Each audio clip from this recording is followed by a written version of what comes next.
So, I, 29 female, have been married to my husband for 8 years. About 2 months ago, I had my third loss, 31 weeks. About 4 months ago, my sister-in-law, 20, came crying at our doorstep, telling us she was pregnant and her boyfriend didn't want anything to do with the pregnancy and had nowhere to go. My husband and I openly took her in and welcomed her into our home with open arms. It was hard for her for the first few weeks, understandably.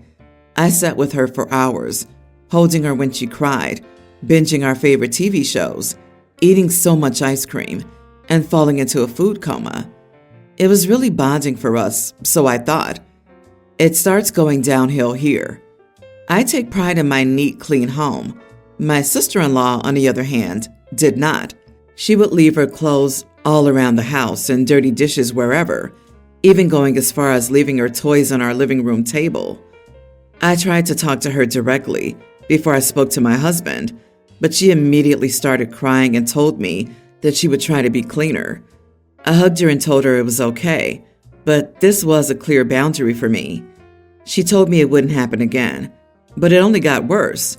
She told me I was expected to do her laundry, dishes, and clean her room daily because she's the pregnant one.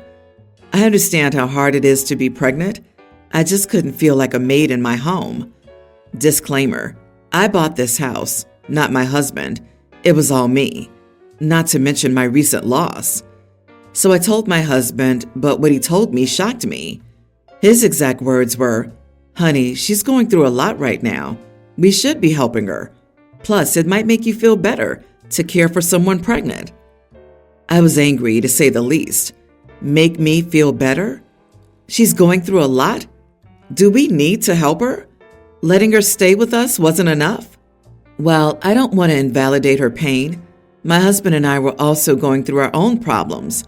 Anyway, we moved on, and I did my best to maintain work and the household chores. My husband works 7 a.m. to 7 p.m., so he isn't around much to help. I work full-time from home, so it's been super stressful. When I even try to ask for help from my sister-in-law, she always makes an excuse, even if she's watching TV. The one thing that pushed me over the edge was I went out to buy the food I enjoyed eating after my loss. I wrote my name on it and asked my sister-in-law not to eat it. Well, I went to go to the fridge to get it, and you'll never guess. She freaking ate it. Now you may think it's just food. I buy all the groceries and basically pay all the bills.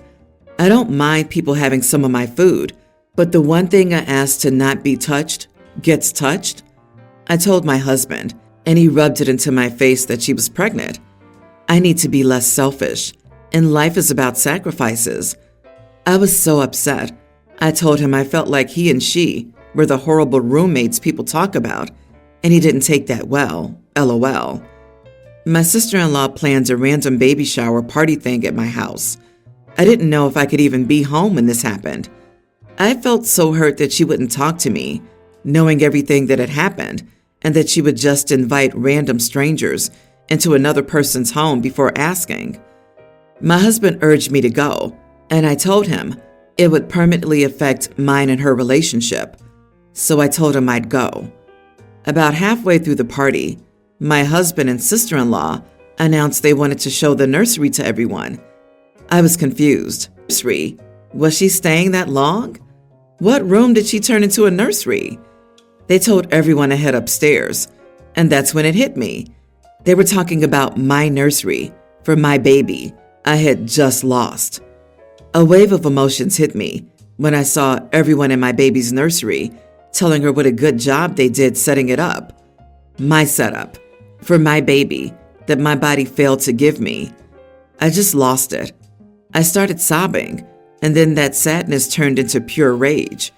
I started yelling at my sister-in-law, telling her that she was the foulest human for putting me through everything she had for the last few months, making me feel like I was a maid or an object for her convenience. Through choked up tears, I turned to my husband, whose jaw was on the floor. I turned my head to see his entire family just staring at me. I lost it again, yelling. I looked at my sister-in-law, telling her how dare she use my nursery for my baby. How dare she think she has the right? What she told me made me fall to my knees sobbing. It's not my fault you couldn't produce a child. Why let this go to waste? You're so selfish. My husband tried to pick me up off the floor, but I yelled again and told him, pick me or her. He couldn't even muster up anything to say. I just looked at him. Pure betrayal. I pushed past the crowd of family and ran straight up to the bedroom to type this out. Currently, my husband's entire family is sitting downstairs. Am I the idiot for yelling at my pregnant sister-in-law and telling my husband to choose me or her?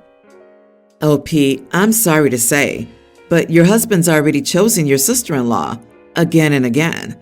You need to kick them both out ASAP and focus on healing. That family is toxic, and if you stay with your husband, you'll be dragged down and taken advantage of repeatedly until you're a shell of yourself. I've seen it happen to some incredibly kind, amazing women. They let a few rude comments go and then forgive some mistakes because they feel they've made a commitment and need to be the bigger person. Then they get beaten down mentally and emotionally, if not physically, to the point where that's their norm and it's all they know. You have no kids yet with this man. He has shown you where his loyalties and priorities lie, and it's not with you. Get out now while you can. You are not the idiot and never were. Good luck, OP.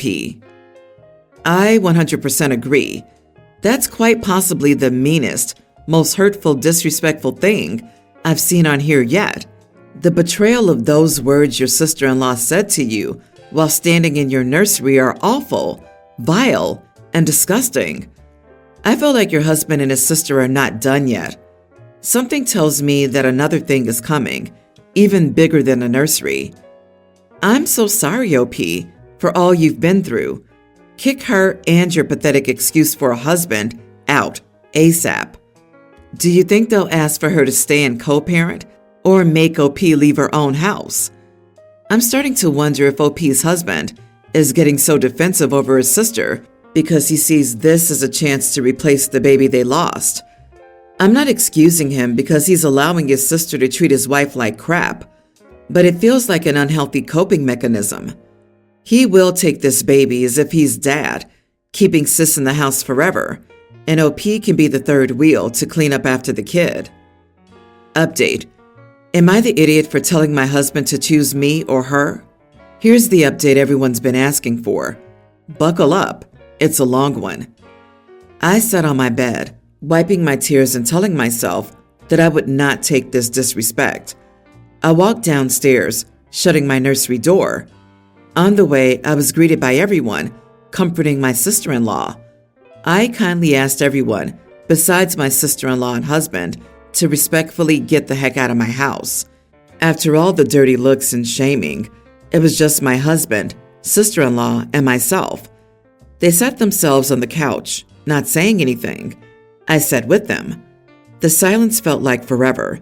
None of us had anything to say. I knew I'd have to start the conversation.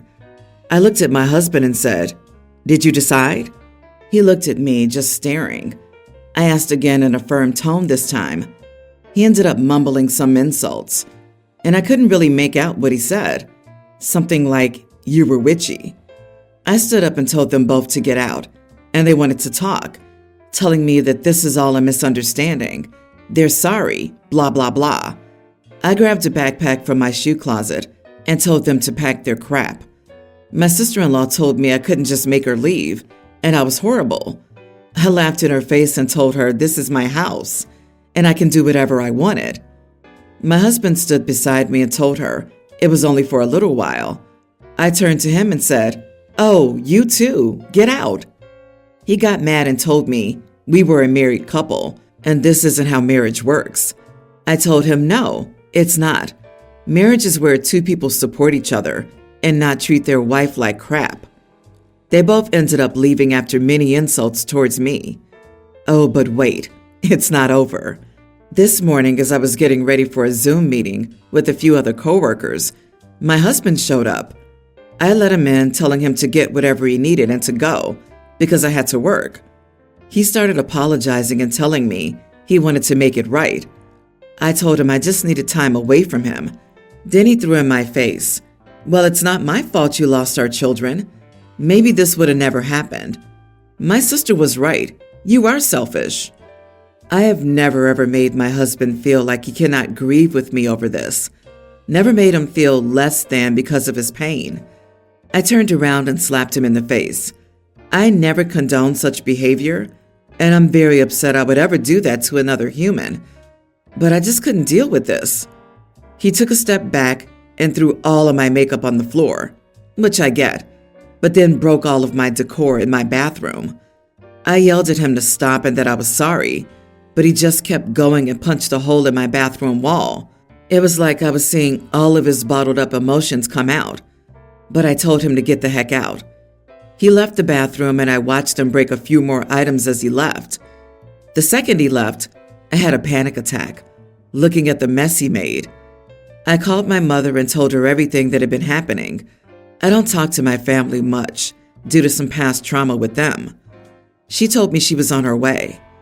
I just broke down the second she got here, and she held me. Then she stood up and started taking pictures of everything he broke. I asked her what she was doing, and she turned to me and said, "We're suing this POS." I honestly didn't even argue. I was so hurt by everything my husband did to me. My mom packed up my computer, and I grabbed a few outfits. My mom and I drove to a hotel, and she insisted on staying with me. While I finished up my work, my mom called a locksmith and my attorney. I will be divorcing him as well, so there it is. I feel guilty for just giving up on my husband in 8 years of our marriage, but it's time for a divorce. I can't live like this, and neither can my husband. I wish I could say we moved on, forgave each other, and I got to see my sister-in-law have her baby, but that's not reality. Thank you guys for the support and help with this situation. Just, wow, what a story. I'm so very sorry for everything you've been through over the past few days. It is all completely devastating, and I'm so glad your mother could see past any family drama and just be there for you in such an important way right now. I mainly want you to know that you're so strong for this. You are so strong for truly prioritizing your mental health and not giving in when everyone called you selfish. We're all with you right now. We're all giving you hugs while you mourn, and we're all rooting for you to recover from this, stronger than ever. Last week, it was my 29 female, friend's 28 female, hen party. The organizers requested we all wear black, and the bride can wear something colorful of her choice, and that way she stands out as the bride. I wore a floral dress with a black background, which I thought was perfectly on theme because it's black as the base, but when I get there, everyone else was wearing all black only. One of the girls in the group asked why I was wearing florals when we were supposed to be wearing black. I said my dress was still black too, just with a floral print. Then when we were having group photos taken, one of the girls who organized it looked annoyed and said the photos looked off, as everyone was wearing full black and the bride was in the middle wearing a color, but with a random floral print taking away attention. Later I confided with another girl, saying I don't see why it was a big deal. It was just a hen party, and I didn't think it needed to be that strict. She said it's not a big deal in the grand scheme of things, but it also wouldn't have been a big deal for me to just wear black like instructed, that everyone owns black, and it was chosen to make things easy, but it seemed like I was being difficult for the sake of it by purposefully choosing a print. Am I the idiot for wearing a floral dress to a hen party? You are the idiot. The instructions were perfectly clear. The intent of the event was perfectly clear. It was all about making sure the bride got all of the attention. The fact that you're the only person who didn't show up in all black tells you everything you need to know about your behavior. Yeah, OP, didn't follow the simple request, kept asking people and trying to get folks on your side, not apologizing and being out of the way in group photos. If she's still invited to the wedding, she's going to roll up in a white dress with floral prints like, "What? It's got floral prints on it." Excuse me, that's clearly champagne, which is in no way white, so I did nothing wrong. LOL. I find the dress code a little ridiculous, but there was a dress code nonetheless, and not that hard. OP doesn't seem embarrassed at all, and I think that says enough. If it were me, I would have died on the spot. I would have probably left and went home to change, or to a store to buy an all-black dress. Darling, you're numpty. My brother has 3 boys. One is 18, and the other 2 are teens. The oldest is graduating high school this year. They split time between their mom's house and my brother's house. My brother and his ex-wife divorced a decade ago. Both have since remarried. My brother has 2 stepdaughters, younger than his boys, and a daughter with his wife. The boys' mom also had more children. A few weeks ago, the boys asked to speak to my brother and their mom together and made a request that for the graduation and the graduation of the younger 2, that at some point they get a photo of just the 5 of them so they could have a photo of just them and their parents and nobody else. My brother and sister-in-law have not shut up about it since. They think it's outrageous and that the boys are terrible for requesting this. Sister-in-law was practically offended because the girls would not be included, and how would they feel knowing their brothers don't consider them family enough to want them in all the family photos or to distinguish them as lesser than for having a different mom than them. The boys told me their mom and her husband reacted similarly, though not as dramatic, but they don't like it that the boys want something without her husband and their children together. My brother and sister-in-law were going on and on the other week about it during our sister's birthday dinner. After other families tried to change the subject and were ignored, I told them that I didn't find the request outrageous and understood why they would ask. Then I said the topic should be dropped. Sister-in-law asked me how the heck I could understand and how I could excuse the request. I told her that despite the divorce, my brother and his ex-wife are still mom and dad to the boys, and they love them both, so it would probably be nice for them to have a photo of just the 5 of them on what is a significant milestone in my oldest nephew's night. My sister and her husband agreed with me. My brother and sister-in-law think I was an idiot for understanding the boys' request, and that I should be thinking about how my nieces will feel and how sister-in-law felt, given the request wasn't to have the whole family in a photo, but to have the old family in it before any of them came around. Am I the idiot? Not the idiot. Geez, I thought there were requests that people weren't invited or something like that. A simple photo and they're losing their minds? All they have to do is take a series of photos and just one photo like they want. Sister-in-law's overreacting. It would be different if they wanted to exclude them from every photo, but this is a perfectly reasonable request. Let us know when your brother and sister-in-law don't understand why son visits less and less after he graduates. Yeah, I'm so sick of people remarrying and thinking it's somehow the child's responsibility to make the family work. The child didn't choose this situation. As long as they're being reasonably civil, that's all you're entitled to. When people give opinions, I normally say mind your own business, but they're bringing it up to you. It's just so far beyond anything that makes any sense. It's a fundamental lack of understanding of what a person or consciousness or a being actually even is. They treat living, breathing people they're responsible for like a small, dumb child playing with action figures. Something about the, why doesn't my 9-year-old love my new wife that they found out existed 19 minutes ago, that messes with my brain. I genuinely can't understand how someone doesn't understand it.